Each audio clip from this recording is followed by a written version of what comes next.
Hello, welcome back to How to Level Up Fast. We've got a Rogue edition today. I'm going to talk about the Rogue deck I've been playing. I'm currently about rank 7. So, yeah, normally, basically, whenever I get to about rank 6 or 7, I kind of know that I could go a lot further if I really had that really serious focus, which I don't really have, because my focus is more on Minecraft. But this is a great deck anyway, and I'm going to talk through it. Now, one of the most important things about this deck, this card is what has changed everything with mech decks. Before previously, well, Mage Mech was popular, but in fact, I would say Priest Mech was probably the best deck in the past.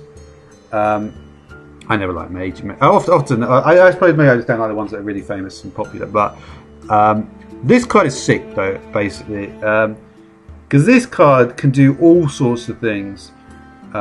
If you're playing against, really, it's just got so much utility. You can get another Sensei out. You can get oh, bollocks! I guess it's gone now. Let me just put it back in. Yeah, it's a great deck though. Basically, it's a great card rather, and it really will. It can change games. Think about it. All it is it's like a spider tank, and if for one additional mana you get a Discover. Far better than the 2/2 beast that gets you a 3 mana, or even the Peddler. It's a great card, and obviously it synergizes very well. This card basically, in my opinion, makes Rogue the ideal mech deck now, because it's so strong, and the shell is so great as well. And funnily enough, with this deck, this is the first time ever that I've been able to get, or I've ever even seen in a real gameplay. And this is a ranked 7 matchup. It was very unusual, but I actually got Voltron out. I chose Mimarian's head, and I was actually able to get Voltron. Unfortunately, the player can see it, but literally, I had the sickest combo. I had oil. I had, I think I even had backstab. I had 2 eviscerates. It was going to be a horrible combo. Immediately, there was an immediate concession, however. And I was going to. Yeah, this is funny. You could. Voltron, though, is a possibility. That is the funny thing. If you get Mimarian's head and you've got a decent board, which you may well have, you see the reason why this works so well, right, is because of this. This card, when you look at it, is actually a shit card in terms of its stat line. But because of its effect, it will automatically get targeted. The opposing players, for whatever reason, will go absolute apeshit on targeting this minion. They want to kill it immediately. But it is only a 2/2, and that's the funny thing. It's not even a 3/2. It's a 2/2, which is just it's a fucking garbage minion, really. But because of that effect, it also makes it very worthy of getting it here. You can really buff it. Nullify is a great card, of course. Can't do shit against that because of its lack of being able to be targeted. So it's just really strong. Now, at the beginning of the game, you want to think about certain things. The first is, are you going to get the auto barber out immediately? You're not always going to want to attack with it. Sometimes if you've got the coin, you're going to want to do some... Look, everyone knows that with Rogue, you don't play... You're not smashing them straight in the face in the beginning. You're the one getting smashed in the face at the beginning. And then you turn it around and then you smash them in the face. But that's just how it works. So do think early on, if you've got your Mech Warper and you've got your Barber, think very carefully about how you're going to play it. Are you, do you want to Annoyatron it? Obviously, you see, the thing is, right, with coin, you can play Mech Warper plus either Annoyatron or the Barber for 2 mana, right? So you've got to think about how you're going to do that. And that's an interesting question. Sometimes you are going to want to get the Barber out without anything, without even having just immediately to deal with their threat. If they've got a 3/2 on the board, you could get the Barber out. If you think maybe not if you're playing against Mage, but if you're playing against Mage and they put down well, they're not going to put down 3/2. They're going to put down the 1/3. You see, and in that case. What are they going to do when they put down the 1/3 the Mage? They're not going to just frostbolt you straight in the face. Maybe at lower ranks they might do that, but they're not going to do that. Most of them are not running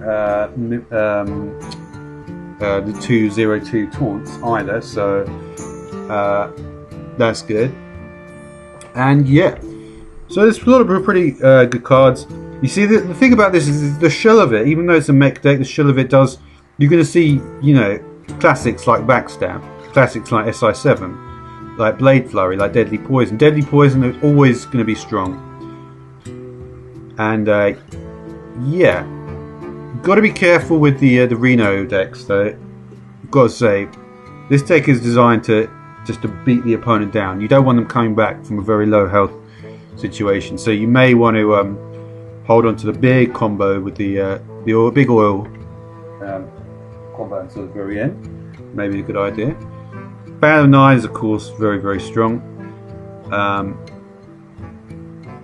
And yeah, I tend not to keep it in the opening deck. Obviously against Paladin you might, but I tend not to like it opening hand.